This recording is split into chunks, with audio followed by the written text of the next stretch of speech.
Welcome to Policy Brief, an informed and engaging conversation with policymakers, policy influencers, and public sector professionals. Today, we're going to take a break from our normal routine of having conversations about COVID-19 and other public policy issues, and instead celebrate public service. As Dean of the John Glenn College of Public Affairs, I am so inspired by the stories of service that come from the graduates of our undergraduate, our graduate professional, and our doctoral degree programs. These are people who have taken their knowledge, their skills, and their abilities, and they've taken the training they've received at the Glenn College and used it for public good in the public, the nonprofit, or the private sector. So today, we are going to honor 3 Alumni Award recipients and devote this episode to their inspiring stories of public service. Each year, the John Glenn College of Public Affairs honors an alum who has devoted their career to public service. This is our Distinguished Alumni Award for Career Achievement. Sometimes this award is for a singular event, but more often than not, it's to someone who has, over the course of a career, really demonstrated a commitment to serving others and using the degree to advance the condition of those who are in need of help and assistance from the public sector. This year's awardee is incredibly deserving. It is Ryan Gies, the director of the Department of Youth Services for the state of Ohio. Ryan has served the state of Ohio through the Department of Youth Services for almost his entire career, close to 3 decades of service, having started at the Department of Youth Services soon after completing his Master's of Public Administration from what was then the School of Public Policy and Management, now the Glenn College, and before that, completing a Bachelor's of Arts from Syracuse University. He has been a clear example of someone who, particularly in dealing with a population that is very challenged, youth who are engaging the juvenile justice system, he has demonstrated a commitment to delivering the highest quality of programs through marshaling the appropriate resources, creating the right programs to put in place to help people in need, but more importantly, throughout development, demonstrating a humanity and a commitment to the dignity of people who are struggling through something that is a very, very challenging time in their lives. So it was a pleasure when this possibility came up to honor Director Gies for his distinguished service.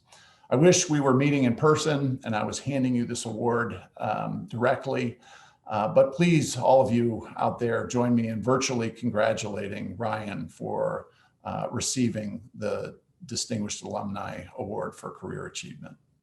Oh, thank you so much. This is an honor, and it's obviously a very humbling experience as well. Thank you.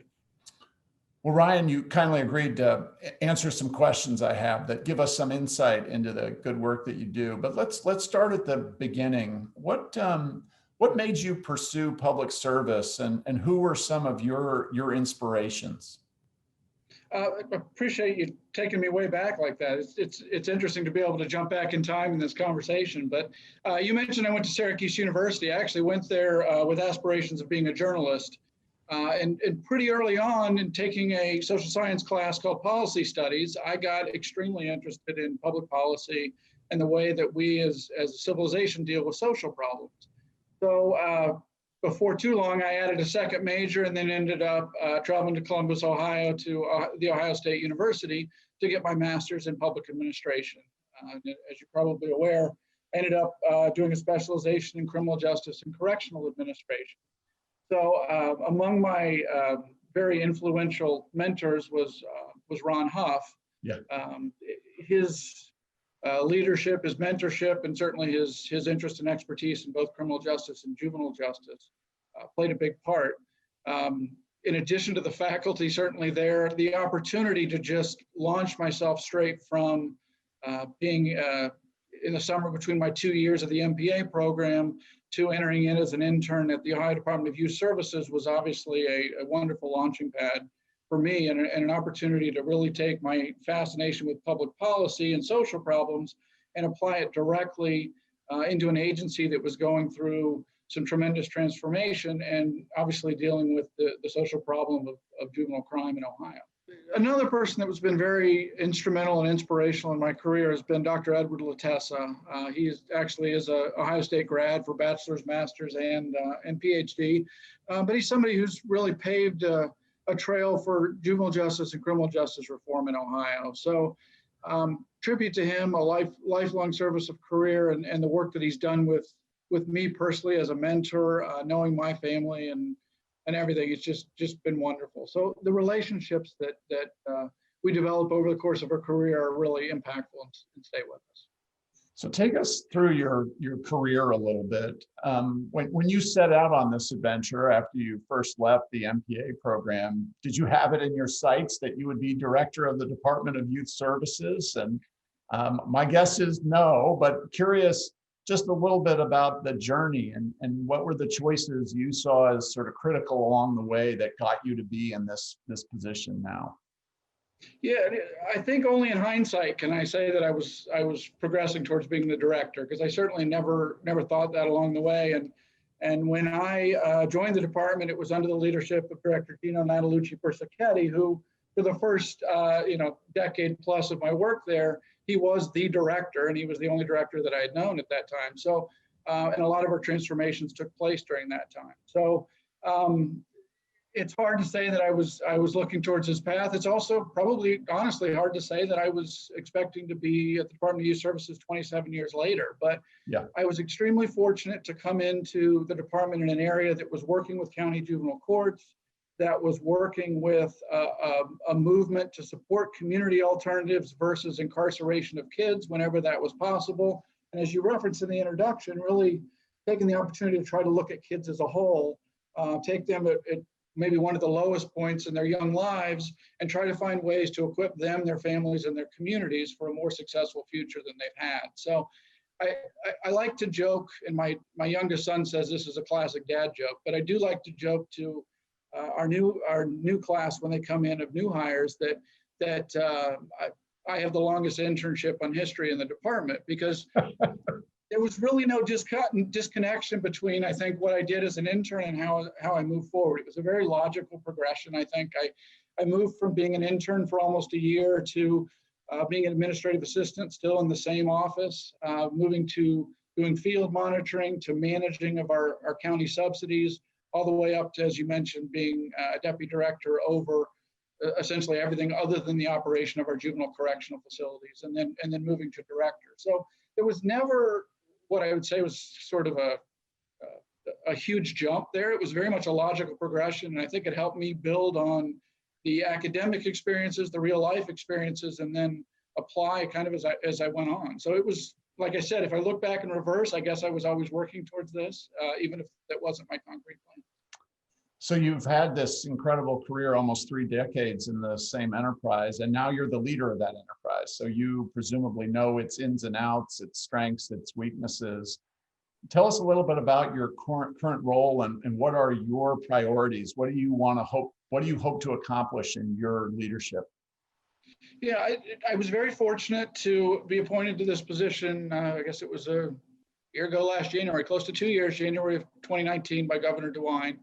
And it's an opportunity to take what I was fortunate to work on the community side of our efforts and really apply it across the agency in partnership with county juvenile courts. So I have a vision that juvenile justice is really just one part of us supporting our communities, supporting families, because no kid exists in a vacuum and no family exists in a vacuum. And just because a kid has a label that's a behavior that they had that was actually an offense doesn't define who that kid is and doesn't define what their future is going to be. So the vision is that when we do have to remove a kid from their home, I want to see it in the most normal, most transitional, most reentry minded environment we can. But the ultimate goal is the cliche of the right intervention at the right place at the right time. And certainly for the right kid. We don't want to over-program, we don't want to over-restrict somebody who's in the growth and development stage of their lives. So as an agency as a whole, we want to really be a seamless continuum in partnership with our county juvenile courts so that any kid in Ohio who has made poor decisions ends up getting an opportunity and getting the appropriate level of accountability as well in response to what they've done, so that we meet what's really our ultimate definition of public safety, and that is that a kid will lead a law-abiding life, not that they'll be removed from a society and incarcerated for a long period. So I can imagine that public service in general can be challenging, particularly as you move into a cabinet level position. But I would imagine that the world that you work in, dealing with young people who, as you say, are at a low point in their lives, can be taxing, can strain you emotionally, as well as just your sort of critical functions as you're trying to do your job and make all the trains run on time. How do you stay recharged? How do you keep that inspiration going when you're seeing some people at a very difficult stage of their life? Well, you hit on it a little bit, I think, and that's being able to function at different levels. The value of being able to work closely with kids and be able to work with our staff is that you stay in touch with reality. You are engaged in the personal stories, and sometimes those hurt a lot, and sometimes those are, huge successful moments because you see something happen that you didn't expect was going to happen. But as I think you're referencing, is if we get so bogged down in that as someone who's in a role of public administration, that we end up losing sight of really the greater good and the greater impact that we can have, then we lose something. So it's the ability, I think, and for me personally, is to combine the fact that I'm really fascinated with public policy and how communities work and how we incentivize the behavior that we want. And I don't just mean of young offenders, I mean of people and stakeholders in society, of decision makers, but how we incentivize what we want to see happen so that we can work towards the ultimate goal, which is being a caring society that meets the needs of our individuals, while also holding folks accountable and making sure that we've got a safe communities for all of us to live in. So for me personally, it's really a mix of my fascination with public policy and how things work, with the investment that we have in young people, whether they're kids that are first coming in front of a juvenile court judge or they're kids that have been committed to us for a period of 6 months up until their 21st birthday.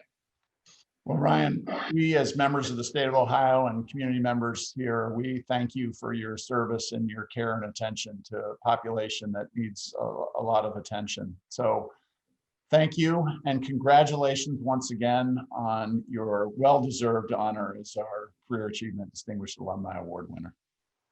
Thank you so much, Dean Brown. I appreciate it.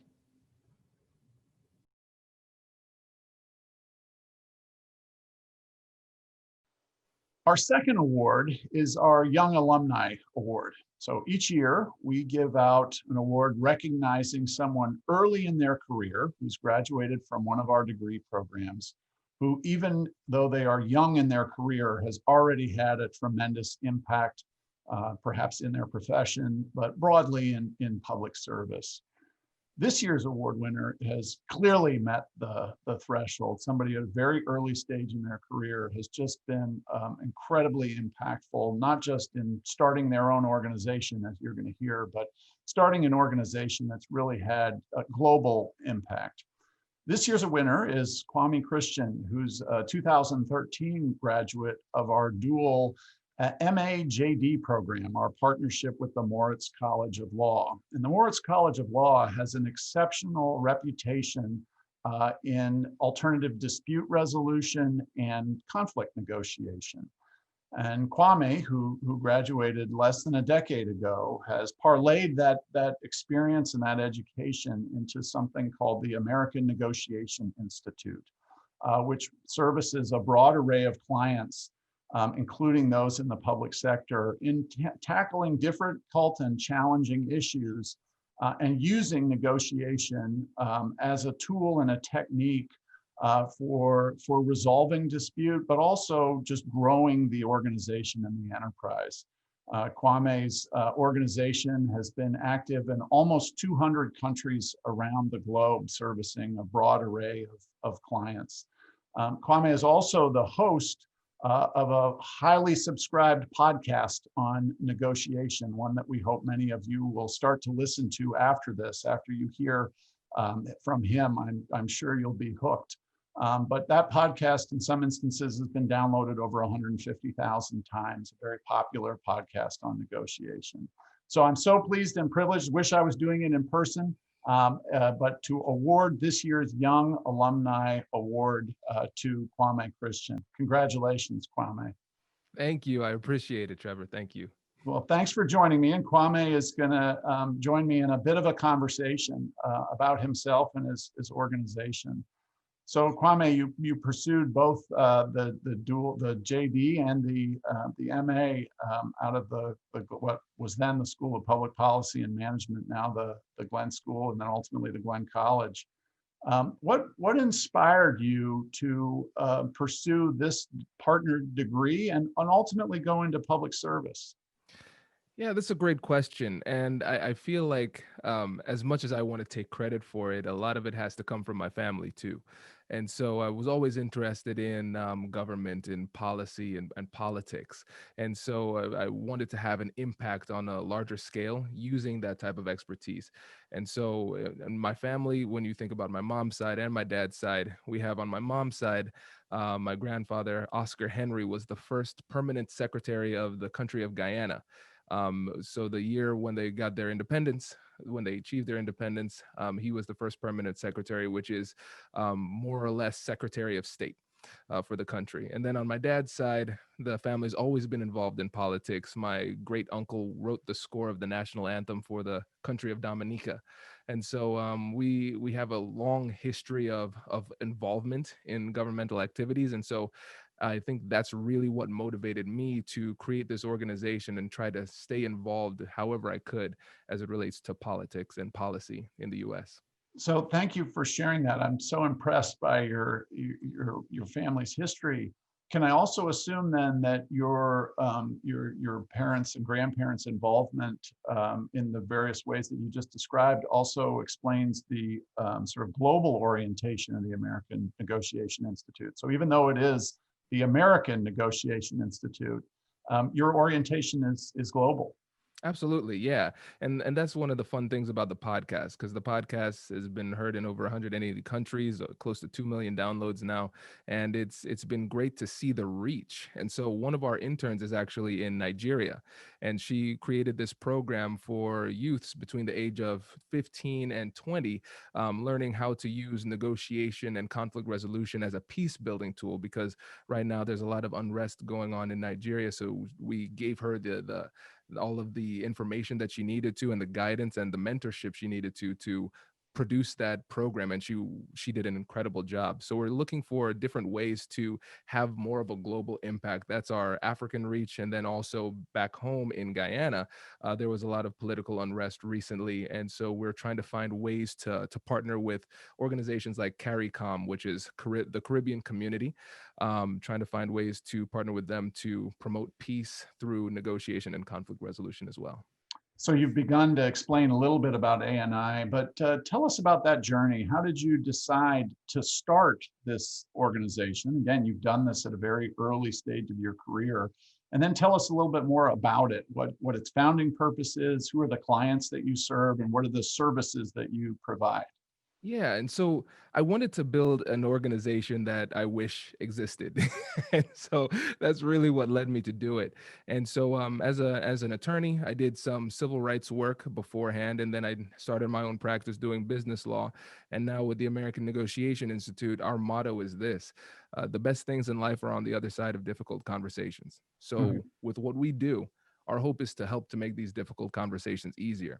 And with that focus, obviously there's a clear business focus. We have some large Fortune 500 companies that under our belt who are our clients, who help us, who we help with negotiation and conflict resolution types of trainings. We've also worked with different branches of the government, like the National Oceanic and Atmospheric Administration for their negotiations, and the Army Defense Acquisition University. They purchase all of the weapon systems for the United States, working with their negotiations too, but also recognizing with that broad type of mandate that we have, making these difficult conversations easier, it's also led us into some exciting different places that aren't so business driven. So how to have difficult conversations about race. That's been something that we've been doing, programs we've been doing here in the US, because that's been a unique struggle of 2020. More recently, we've partnered with LinkedIn to produce a course on how to have difficult conversations about politics now, because things are very divisive and it's kind of tearing people apart in the workplace. And so we were creating content to help them with that. And so it's been really fun to see the global impact, because the reality is we all struggle with this in some capacity. We all are having these difficult conversations. And so I'm able to take the tools that I learned from the Glenn College and from the Ohio State Moritz College of Law, put those together and share it with the world. And it's been really impactful. So to pull this to a close, we have a lot of people who will look to you as a role model, somebody who, once again, early on has already made an impact, didn't have to stand in line, got to do something right away after finishing their degree. And I don't mean to diminish, I'm sure, all the hard work that went into it, but it's a remarkable accomplishment early on. What advice do you have to somebody who may be in the same shoes you were a decade ago, an undergraduate at Ohio State, or someone navigating the graduate degree program? What advice and guidance do you have for somebody who wants to go out and make an impact early? I think it's this. You have to be true to yourself. And I know that seems so lame, but let me go a little bit deeper into that. Because I was the guy who was graduating from law school after passing the bar and graduating from the Glenn College. And I was getting sworn in. And I was asking myself, what do I want to be when I grow up? It still wasn't clear on it. And so the focusing question that I used that really helped me was, what would I do if everything in the world was free? What would I do if everything in the world was free? After I've traveled and did all that fun stuff, what would I do for meaning? And so it took me a long time to figure that out. I mean, over a month of introspection, trying to figure out what that answer was for me. And as much as I loved resolving conflict myself as a mediator, as a lawyer, negotiating, I recognized that I loved teaching it even more. Because, like I said, Trevor, I'm a recovering people pleaser. I was that guy who was a pushover. And then negotiation helped me to overcome that. And that's when I came up with that motto: the best things in life are on the other side of difficult conversations. So for me, it's an honor and a privilege to be able to teach that. And so once I figured out what that was for me, I said, I'm going to push everything else to the side and make that happen. Well, it is a pleasure to formally award you the Young Alumni Award, and we will do this in person one day, where we give you the physical award that you can proudly display on your shelf with your multiple degrees from The Ohio State University. So Thank you. congratulations, Kwame. I appreciate it. Thank you very much. Our third Alumni Award is our Alumni Service Award. This award is given to an alum of the Glenn College who has devoted their time and talents to the college and its programs. So the first two awards were for the good work that our graduates go and do in their profession, in the community, etc. This is an award about giving back, about paying it forward and contributing to the lives of others within the college. This year, it is with appreciation and sadness that I announce that our award winner is Yvonne Lasico, who graduated with her MPA in 1995 and is no stranger to the Glenn College or the Ohio State House. Yvonne spent most of her career advocating for others on issues that she cared so deeply about, including women in government. For over a decade, she was the face of the Ohio Farm Bureau at the Ohio State House, and while doing so, she worked tirelessly to encourage and mentor and elect more women to leadership roles in Ohio. Yvonne has been a longtime supporter of the Glenn College's New Leadership Ohio program that encourages and prepares collegiate women from throughout Ohio to seek public and political leadership roles and encourage them to one day run for office. And when the Glenn College wanted to expand its women leadership programming, Yvonne enthusiastically agreed to help by serving on our Power Commission, helping to raise over $150,000 for programming that trains women to run for office, work as community advocates, and seek leadership roles. Sadly and unexpectedly, Yvonne passed away this year, but not before she made an indelible mark on the college's leadership initiatives and broadly the life of the college. While her energy and her guidance will be deeply missed, her work will live on through the programs and the women that she helped to inspire, to lead, and serve for decades to come. The remainder of this video will be a conversation from two people who knew her well. Mike Toman, who was one of her classmates and served with her at the State House as a lobbyist, albeit for a different firm, and Michelle Fitzgibbon, another lobbyist and friend who served with her and serves with her on the Power Commission for the Glenn College. Yvonne, we met at the first day of class, and she and I were the first one to arrive, and we were fast friends. Yvonne never met a stranger. She welcomed sort of a homesick kid from that state up north. I'm from Michigan, so she gave me a hard time about it immediately, as Yvonne would, and but she took me under her wing. So Yvonne and I first met just around the State House. At the time, she was a lobbyist for Cincinnati Bell, and I was a lobbyist in a multi-client lobbying firm. And just from our work at the State House, we just became fast friends. She invited many of us to their home, her and Scott's home over the years. Almost immediately, though, there was a group of us from grad school that would go to her home and have a lot of fun, and she always welcomed all of us with open arms, and it was kind of our home away from home. That's just how Yvonne was, always very welcoming and very kind to everybody at the time in grad school. Just had the opportunity to be friends, be work colleagues. She's the godmother of my 9-year-old. We were a long time ago in a book club together. She's just a remarkable person that you want to be around. I was just very drawn to her personality, and as soon as I met her at the State House, I thought I just need to spend more time with her. She's a fantastic person. She was an early advocate, an ambassador for the college, and really starting earlier than many of us with both her treasure and her time. So Yvonne was passionate about everything that Yvonne did. So anyone who knows Yvonne knows she only picked the things that she could be super passionate about. Like whatever she gave her time to meant that she was all in, loved it, and very passionate about it. You know, she was always trying to recruit somebody from the State House. Obviously, we get to work with a lot of young people that are staffers at the State House, and she, along with myself and others, but she was one of the big recruiters, you know, to get people to think about going and getting initially a master's. She taught classes. She worked informally and formally with the Glenn Institute, what was originally an ad hoc committee when it was the Glenn Institute, and then it obviously became an Alumni Society. And then obviously she worked with the Women of Power events.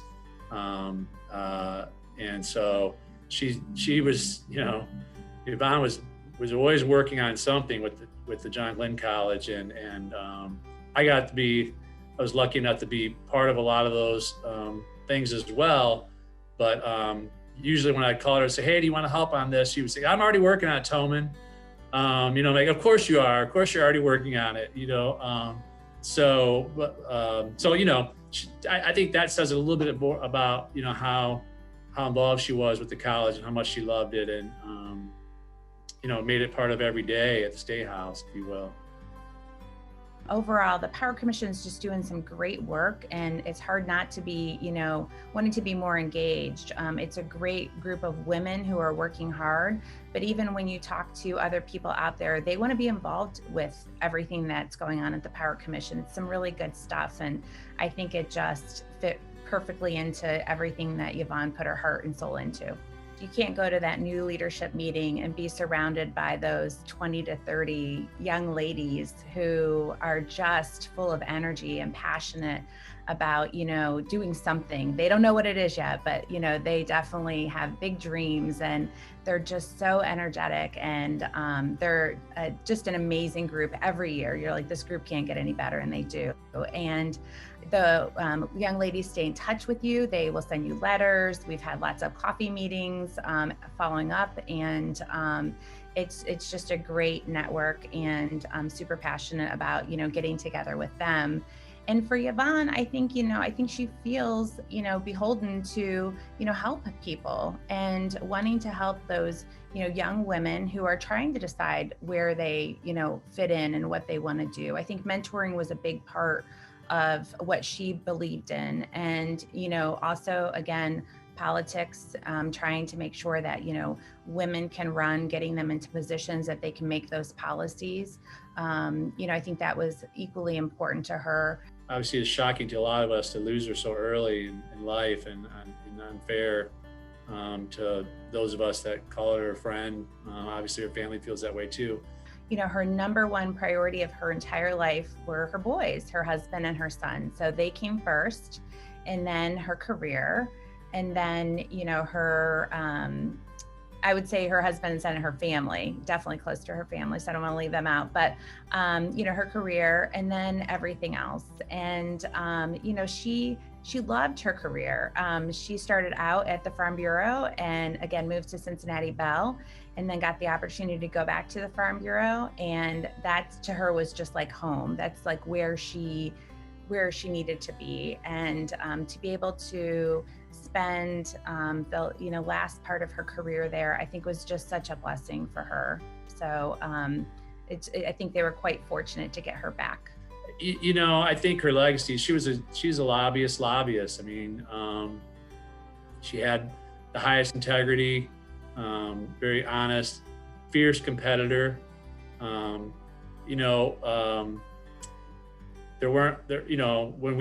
she and I started lobbying, not that long ago, there weren't a lot of women lobbyists, honestly. I think she was a mentor and a hero to many people that wanted to get into the business, many women that wanted to get into the business, and those of us that called her a friend. She was a lobbying association president. So she was chosen among her peers to lead the lobbying association over the years. She was on that board for 7 years, and then was the president. And then went home to work at the Farm Bureau, which was her first love. She actually worked there while she was in grad school, and then went back to the Farm Bureau. So she was incredibly accomplished, she's incredibly missed. I think she's going to be remembered in a lot of places, but hopefully for those young women who she was able to connect with, hopefully she was able to give them some advice that is just going to guide them for the rest of their lives. Down at the State House, I think just her energy and her honest approach to things are just things that people can try to emulate and just remember and say, as I'm maturing into this lobbying role, that's somebody that, I want to be like. The Farm Bureau made these bracelets that would always say, it's what would Yvonne ask? And so it's WWYA. And, she was always prepared. She was prepared for every single meeting. And so they were always saying, that they needed to make sure that they were prepared to have a meeting with her, because what would Yvonne ask in that meeting? And you want to be prepared for that. Her legacy, she always had life balance, and some of us, it's easy to mistake our jobs at the State House and politics for our life. And it's, she always kept, Scott and Oscar and her family as a priority, and kept that balance. And I think, I think that's kind of her legacy, because she was really tough, a really great lobbyist, really good friend, but at the end of the day, she knew what was most important, and that was her family and her friends. So I think that's her legacy more than anything.